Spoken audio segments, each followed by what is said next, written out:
I somehow found all the secrets you need to run better D&D combat. But Craig, how am I going to remember all that in the middle of a session? No worries, because I'm here to show you that fixing your D&D combat is easy, actually. But first, a word from our sponsor, Chapekoo. Every map, not this one, scene, and token in this video was made by Chapekoo. Go check out their complete fantasy bundle today and unlock all their content with one low price. Link in the description below. Now, back to our tactics. Number 1, the amount of enemies. Add more or fewer enemies in the encounter depending on your party's resources and intended difficulty. In general, some creatures equal to your PCs will be easier, and a number that is double or more will be closer to deadly. Number 2, the amount of attacks. This also plays a big part of the action economy. The side that has more attacks will usually overpower the other. One way around this is to have a creature multi-attack if the first one misses, or you can also just not multi-attack if the first one hits. Number 3 is the amount of HP. I use the average or max HP depending on the creature. Minions and lieutenants will have the average HP, but I always give bosses max HP. You can increase or decrease the HP to change the difficulty of the fight on the fly if you need to. Number 4, elevation. Height can help or hinder the PCs depending on the situation. Include sections with varying heights and ways to get there, or not.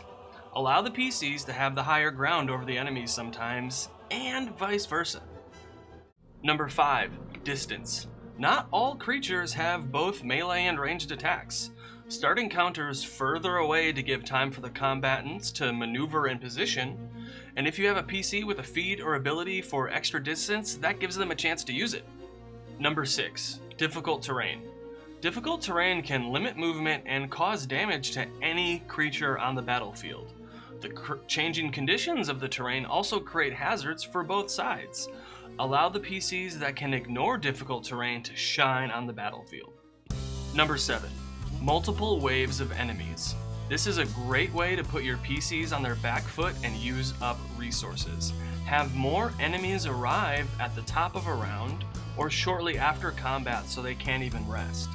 Alternatively, you can give the PCs a round or two in between waves to heal and prepare. Number 8, multiple types of enemies. Use no more than 3 types or it gets hard to manage.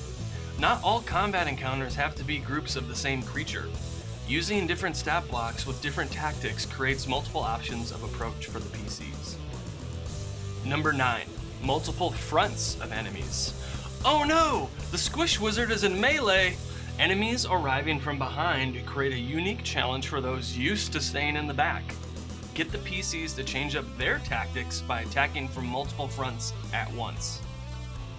Number 10, use communication. Have the bad guys communicate with each other in short messages on their turn.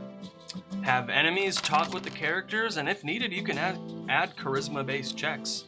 Provide context and depth to the enemies with a little bit of backstory by having them communicate with each other and the PCs. Number 11, alternate win conditions. Killing everything is not always possible or even the objective. Other options include making peace, protecting someone or something, retrieving an object, surviving a gauntlet, sneaking in somewhere, or stopping a ritual. And this ties in with number 12, changing win conditions. Have the objective change mid-combat. Use a twist to complicate the story and change the win condition in the middle of an encounter. Examples include a group of rival NPCs arrive. A timer starts or stops.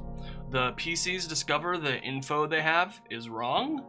The PC's actions help the villain, or maybe a prophecy is fulfilled.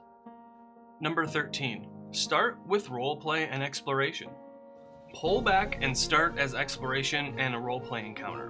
While they are exploring, you can describe the action, introduce NPCs, and let them interact with the environment.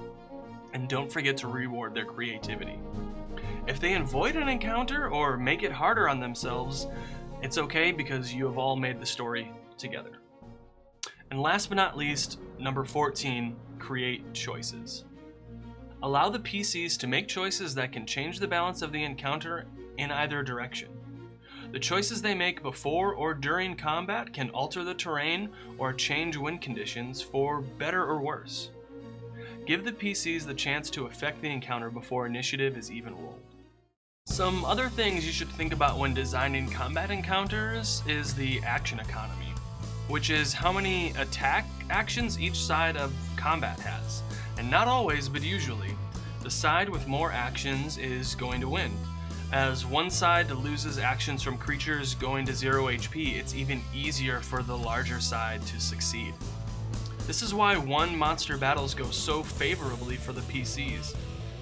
Multi-attack and legendary actions don't mean anything against 6 level 11 characters with haste, flurry of blows, and action surge. The number of enemies and how many attacks they have is important, and it's something you can change before combat even starts. Include elements that the PCs can interact with, like potions, traps, and decorations. If you want the PCs to do it, have an enemy or NPC show them the way. Keep in mind you don't have to do all of these things for every single combat. Vary them by using different techniques from this list.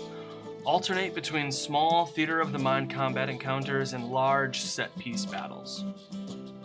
I hope all these tips help you create more engaging and dynamic combat encounters. As always, I'm Craig of Inspiration. Make sure to check out my Patreon for free D&D resources. Good luck on your next session. I believe in you. See you in the future.